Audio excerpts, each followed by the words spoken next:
Hello everyone, welcome to my fragrance review video on the best Christian Dior fragrances for men, and I'm really happy to be joined by Lex Ellis for this one. Now before we get into this, I just wanted to offer a few translations here for American viewers, so I'm going to translate a few key phrases that you might hear in the video from American YouTube reviewer English into Lex Ellis's language. Okay, so the first one is that this fragrance will garner compliments. Here's how Lex would say that. This one gets you compliments up the ass. The next one is the American version would be, this would be a great close quarters scent. Here's Lex's version. Like when you wake up in the morning after a one night stand with a fucking Playboy model, this is what the bed covers should be smelling of. This. And finally, in America, YouTube reviewers would say this fragrance has very good performance. Here's how Lex would put it. Loud and it's proud, doesn't give a fuck, and if you find the right woman, she'll give you a cock a suck. Yep. So, hope that helps. Let's get into the video. Best Dior fragrances for men.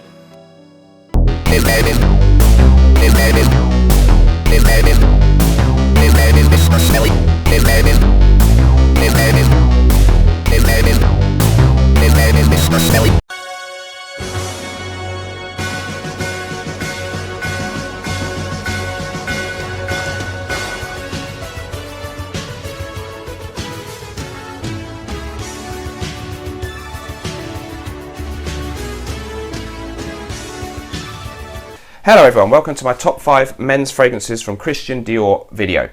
Looking forward to having Lex Ellis in the video later on, so let's get stuck into my top 5. Dior, a massive important designer house in the world of men's fragrances, and for many of us it's either Dior or Chanel that's the favourite designer house. I'm not sure which one I favour, I'm pretty much split between the two, but definitely one of the real big boys in the designer fragrance world. So without further ado, I'll get stuck into it. Number 5 then for me, I'm going with Dior Eau Sauvage from 1966, the original men's fragrance from the house.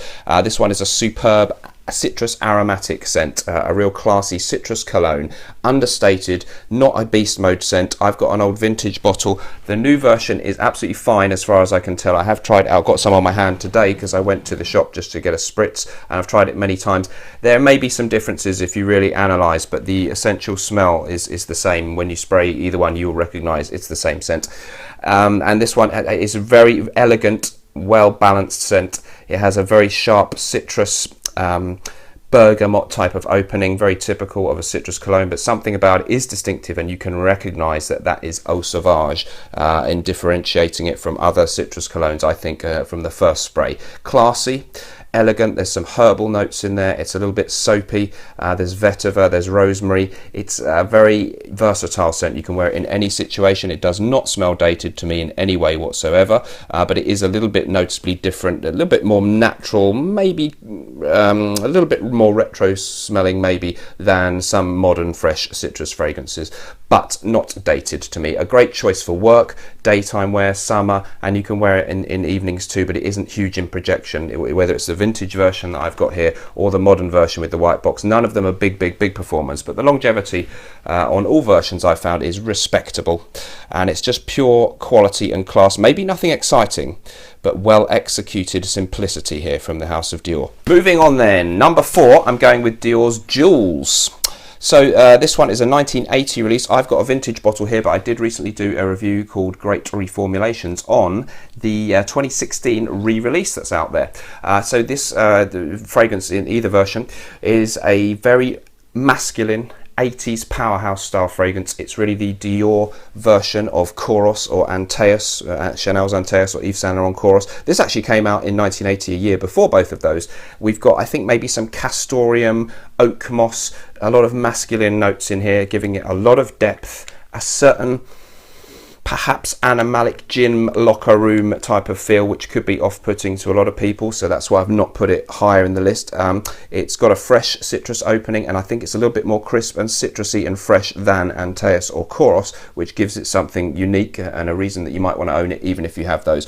Really great performance on both versions that I've got. The difference between them, this old bottle seems a little more spicy and heavy, whereas the other one has a little bit more of a crisp, sharp freshness. That could be simply because this bottle has been aging for 30 years or whatever, but they're both excellent, very recognizable as the same scent, so you can get the 2016 version no problem. And a real classic that was sadly discontinued for a while, but it's great to have it back. Superb, Jules from 1980. Number 3 then for me, this was really difficult. I knew that Fahrenheit had to be in here in some form. I've tried most of the flankers, the Aqua, the 32, the Absolute. I've got a miniature here of the original fragrance itself, and my mini bottle is from the early 2000s. So after about 2012, the formulation has been changed to a point where a lot of people feel it's very disappointing. This one should still be good. So I've been wearing that a little bit this week to check it out. It's a great fragrance, but it's not my number 3. It was groundbreaking and a really important, significant fragrance with the petroleum, gasoline kind of note in there. But I actually, at number 3, am going for Fahrenheit Parfum. This still has a very recognizable Fahrenheit DNA in there. It has the violet leaf note that really is one of the key distinguishing features of Fahrenheit, but the petroleum thing is really not so much there. This is a tester bottle, so I have the notes on the back, and we've got Sicilian Mandarin, Violet, Leather Accord, and Bourbon Vanilla Absolute. It is much more vanillic than the original Fahrenheit, and the performance is great. It's an eau de parfum. They've smoothed out the original Fahrenheit, made it a little bit sweeter, and made it a little bit more rounded, a little bit less aggressively masculine. But I don't think it's a dumbing down or a weakening of Fahrenheit. It's a reimagining of this one from Francois Demachy, and I think they've done a superb job. I prefer it to the Absolute version, and I prefer it to today's version of Fahrenheit, so I think it's well worth checking out and easy to overlook, actually. Now I'm going to hand over to Lex. I just asked him to give me a few of his favourites from Dior. I didn't specify any number, so here's what he thinks. Hey guys, it's Lex here, and this is my top 2 Dior fragrances. So, no surprise to anyone, no private line stuff, I don't own it. I'm not loaded and I can't be bothered with that bullshit. So for me, the designer line are my choice. The first one is Fahrenheit and the second is Dior Homme Intense. I absolutely love these scents. I also love them because they're complete opposites to each other. Like Fahrenheit is a macho, manly, you know, I wear a Italian leather jacket, drive an expensive motorcycle and have sex with your wife on the weekend scent. Whereas Dior Homme Intense is a sort of, you know, romantic, I'll be a really good boyfriend and pay for it every single time we go out for dinner until we're old and grey. Normally I would tell this to go fuck itself, but it's actually really good, all joking aside. These are my top 2 picks. I absolutely love them. You can see them running kind of low on both of them. And I'm kind of scared to replace them in case they're different. But also, I also have 2 quick honourable mentions that I just couldn't do justice if I left these guys out. It's Aqua Fahrenheit and Dior Eau Sauvage Parfum. Aqua Fahrenheit is an aquatic take on Fahrenheit. The whole marketing thing was fire and water, and they've done it perfectly. It has a perfect combination. I mean, if you said to someone, hey, in the future, there's going to be an aquatic version of Fahrenheit, they'd be like, yeah, well done. Yeah, nice try, cash cow. But this is not a cash cow. This is a really, really good scent. I'm not sure if it's made anymore. But it smells fantastic and it lasts really long. If you want a summer scent, it's got a bit of manliness to it and some extra hitting power, you know, packs a bit of a punch. Excellent choice. And of course, if you like the old Eau Sauvage, but again, like myself, you don't get very good performance out of it and you want something a bit more oomph, Eau Sauvage Parfum does a great job of staying true to the original's roots while adding something different. So this is my choice for my favourite Dior scents.